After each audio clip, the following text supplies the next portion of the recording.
وہ تو 2 سے 4 بندے نہیں اکٹھے کر سکتے. وہ اچھے لوگ ہیں لیکن ہمارے ہاں ضروری نہیں ہے کہ اچھا لیڈر جو ہے وہ پبلک کو گیدر کر سکے, مومنٹ بنا سکے, یا کوئی ایسی تحریک چلا سکے جس سے سرکار کے لیے پریشانی ہو.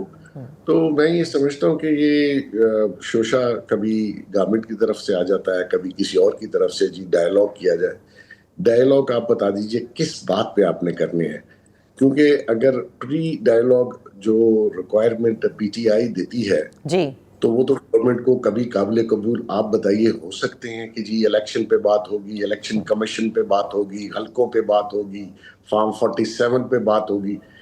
یہ تو ناممکنات میں سے ہے. پھر دوسری سائڈ پہ یہ ہے کہ جی رہائی, وہ فواد چودھری صاحب اینڈ کمپنی جو ہے وہ اس کی کوشش کر رہے ہیں کہ جو فیمیل اسیران ہے کم از کم ان کی رہائی ہو جائے, یہ پہلا سٹیپ ہوگا. دیکھیے وہ بھی ایسی مارکیٹ میں ایک نئی فلم لے کے آئے, has no real value at all. اگر آپ ریالٹی پہ بات کریں, ٹھیک ہے وہ میڈیا میں آنا ہے, اپنا تھوڑی پریزنس شو کرنی ہے, بات ایسی کر دینی ہے کہ جی دیکھیں ایک فیمیل جو پرزنر تھیں ان کی رہائی ہوئی, 1-2 کی ہماری کورٹ سے بھی رہائی ہوئی. جو اوپر سے کسی کے لیے فون آیا تو وہ خاتون آج کل پھر آپ کو ایکٹیو نظر آ رہی ہے. تو مقصد یہ ہے کہ یہ جو طریقہ کار ٹی وی پہ یہ لوگ ٹاک شو میں بتاتے ہیں وہ پریکٹیکلی پاسبل نہیں ہے. آپ کی رہائی یا آپ کو ریلیف تھرو کورٹس ملنا ہے. دوسری سائڈ سے میرے نہیں خیال میں کہ کوئی آپ کو ریلیف دے گا.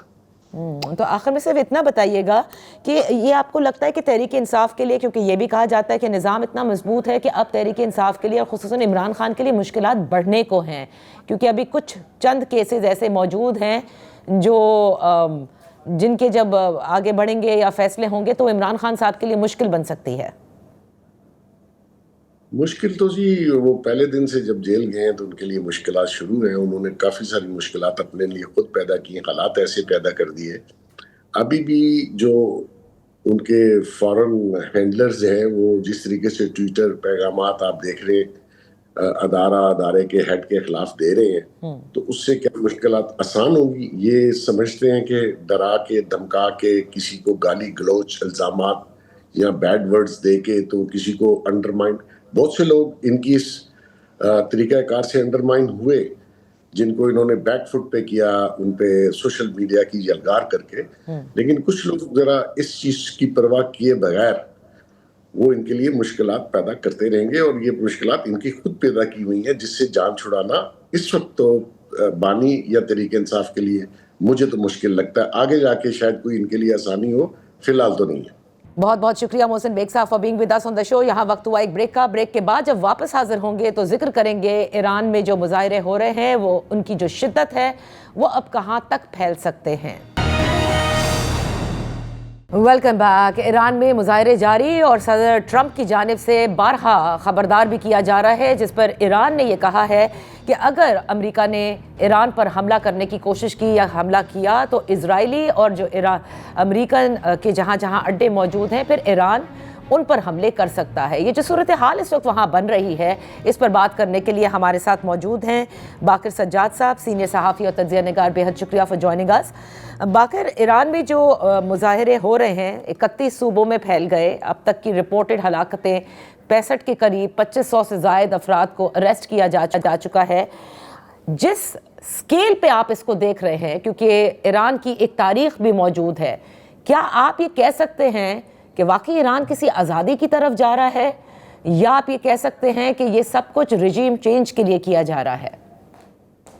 نادیہ, ایکچولی میں تھوڑا سا اس کو اس طرح سے دیکھوں گا کہ یہ جو اس وقت جو پروٹیسٹ شروع ہوئے وہ دسمبر کے آخر میں شروع ہوئے تھے, اور اکنامک سچویشن سے لنکڈ ہے وہاں پر. آپ کو پتہ ہے کہ ایران پر کافی عرصے سے سینکشنز ہیں جس کی وجہ سے ان کی اکانومی ایک انڈر سٹریس ہے. اگرچہ ایک آئل رچ کنٹری ہے لیکن اپنی وہ ایکسپورٹس اس طرح سے نہیں کر سکتے, تو وہ ادھر سے شروع ہے. لیکن Iran at the same time ایک ڈائیورس کنٹری ہے جہاں پر آپ کہیں کہ پرو جو سسٹم ہے یا ولایت فقیہ کے جو فالوورز ہیں ان کے موجودگی بھی ہے. تو جو